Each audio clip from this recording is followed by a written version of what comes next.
Okay, task number 6, collecting 2, the art of reflecting. One of the most important things to think about when working on your memoir is why you're writing it. When writing a memoir, it's important to look back at an event or events to not only describe what happened, but also to reflect upon its importance or meaning. Today, we will visit a mentor text, read closely, and examine how the author's reflective voice comes through.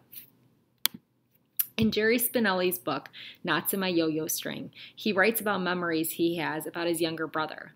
He doesn't just tell us about him, he lets us know what he was thinking and feeling. This helps us know why this memory is so special and significant to him. Entitled Big Brother. Big Brother. When my younger brother became student council president as a 9th grader at Rittenhouse Junior High, I was proud. In the years that followed, Bill and I played golf, flung frisbees, shared friends and cars. We were pals, but those days were yet to come. During the George Street years, the 4.5-year difference in our ages ruled out being pals. When I was in 4th grade, Bill was in kindergarten. When I was in 10th, he was in 6th. We had different friends, different involvements, except for 2 years we attended different schools. We shared parents and a house, but that was about all. Because I wasn't paying much attention to him then, my store of memories today is not nearly as well stocked as I would like it to be. I remember him when he was very young, eating ashes from the coal furnace. I remember him pilfering my penny collection to buy an ice cream cone. I remember him as a toddler packing our first puppy, Spot, into our father's black-domed lunch pail. When this kept happening, Spot was sent off to a family without toddlers. A few years along came Lucky, so named because after the lunch pail puppy, we were lucky to have another. Part terrier, part unknown, a pretty mutt, mostly black, with white chest and paws and a tip of a tail. She was friendly, eager, barely disciplined, which is to say she was like my little brother. They got along wonderfully. Here's a picture of our Lucky dog. I remember feet fighting in my bed, lying on our backs and flailing our feet at each other. It was just harmless, boy horseplay, but sometimes I carried it far enough so that Bill wound up crying. I think now that in making him cry, I was fabricating an outlet for tender feelings towards my little brother that found no expression in the natural course of events. I wonder why he would want to make his brother cry. Right now, he's kind of including his brother's memoirish memories here too. So this is when he starts talking about that. He goes, I remember Bill getting into trouble more than I, both at home and in school. I secretly admired him for daring to just do things regardless of consequences, and I envied him his animation. Well before I entered junior high, I began cooling out. Gone were the days when I would serenade passerby from the gate in my yard or jingle jingle off to school in my cowboy outfit. I was still friendly, but in a shyer, quieter way. Meanwhile, Bill was just lighting up. He was everything I was not. Bold and lively and funny. He was a natural mimic and a clown. He had, as the Lloyd Price song went, personality. And that's about it. The extent of my kidhood relationship with my brother Bill. Or so I thought. For something surprising happened. Something nice. When I told him I was working on my autobiography, I invited him to jot down any recollections of me that he might have in case I missed any.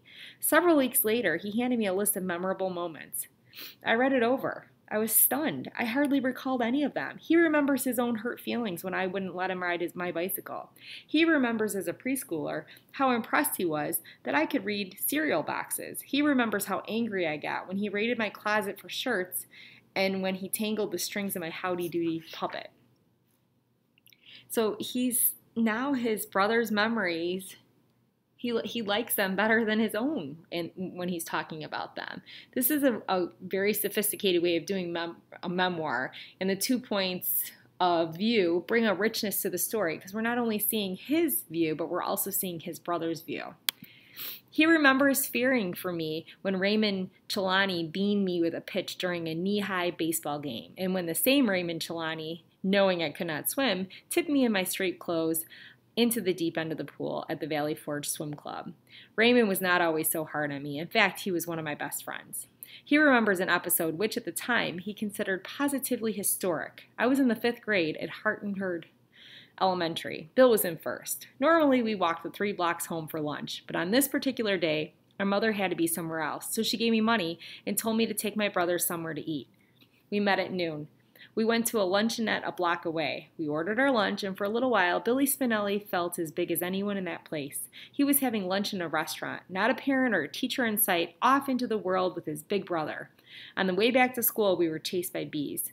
Bill remembers as clearly as I the dirt path by the railroad tracks. He especially remembers one day when I propped him on the bar of my roadmaster and gave him a lift from the dead end to the park. He remembers feeling the carnival ride thrill of it. He remembers feeling proud and special. Most of all, he remembers feeling safe. His brother's breath in his ear, his brother's arms joining the handlebars in a protective embrace. Such are Bill's recollections, and after all these years, they bump me over to a new point of view. I have always tended to see our relationship from a single perspective, from my own eyes, that is. Bill is my little brother. Now I see it from a second perspective, myself as his big brother. I have decided that I like Bill's memories of us better than my own. I especially like the one about the bike ride on the dirt path. I'm picturing it now. I am feeling Bill's feeling of safety, and I'm feeling the big brother in myself. Maybe if I keep picturing this memory of Bill's and feeling it for a long enough time, it will begin to fool me into thinking it is my own. And then there's a picture on the bottom. It says his brother's the left and me clowning around at Christmas 1957. The cigarettes are candy. So these are examples of how Jerry shares what he was thinking and feeling. These reflections are sometimes at the end of a memoir and leave the readers understanding the significance of the memory. With Jerry's writing, he embeds his reflections within the text, which invites his readers to see how his thinking evolves. So the memory that I have chosen is a vacation that I went on when I was actually around 7th grade, I believe. And my parents took me to Arkansas, and we were going. My dad had this book that was it was the most bizarre book ever, okay? And this is why our vacation evolved from this book. So this book would tell you to go down a road for a mile, pull over on the side of the road, and my dad would be like, dig. And then we'd have to get out, dig on the side of the road, and we would find fossils that were, super old fossils, and they were all like sea creatures. And this road wasn't anywhere near a sea. Then this book would tell us to go to, some other place, and we'd be chipping on the side of a mountain. And my sister, I remember her, she was really good at getting the rocks, the limestone on the side of the mountain. And I didn't get a good, I was a little afraid of the heights. So the last experience on this vacation, we went to, it was like a mountain, and we're at the top of this mountain.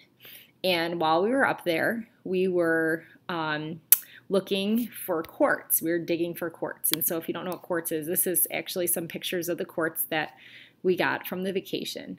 And while we were up there, it was like, if you can see on right here, how it's kind of like a reddish, that's what the ground looked like. It almost looked like you were on like Mars, and you're digging, looking for these rocks. And I just remember I felt like I was too cool for this. It was 100 degrees out. I didn't want to be digging up these rocks. I wanted to sit in the car and listen to my music.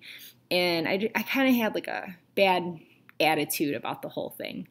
And afterwards, we got back in the car. I mean, I got out and I found a couple rocks, and then we got back in the car, and we were going back down the mountain, and one of the spikes from a quartz actually hit the oil pan of our car.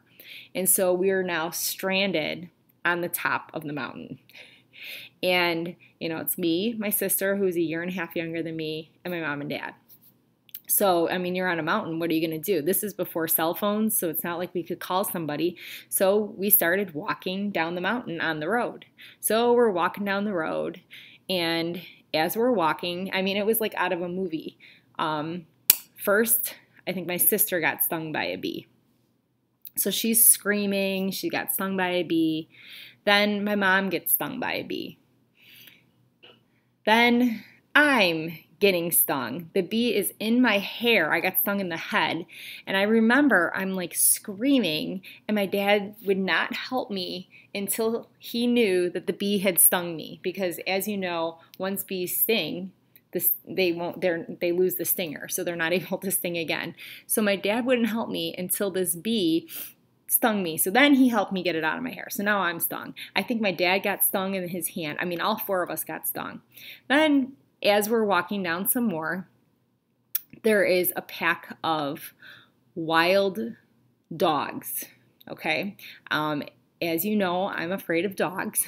And so my dad goes up to like the lead dog. I don't know. Like it was like Lady and the Tramp, the main tramp dog. He went up to him and like calmed him down with his hand and told the rest of us to shuffle past. So my mom, my sister, and I shuffled past as my dad's calming down the dogs. And then finally we get to the bottom of the mountain, and we were just so happy to like be by civilization and everything. There's a gas station there. And I remember we all went inside and bought like, I don't even know, like a lot of candy bars and Diet Coke, because that's what we drank back then. And we sat on the side of the road as my dad was trying to figure out how we're going to get our car back down while we're on vacation. So on this slide here, just trying to think about why is this story or memory important to me. Although a lot of bad things happened on this trip, my family stuck together and we worked through it. It helps me understand my love of archaeology and rocks because my dad, liked that kind of stuff.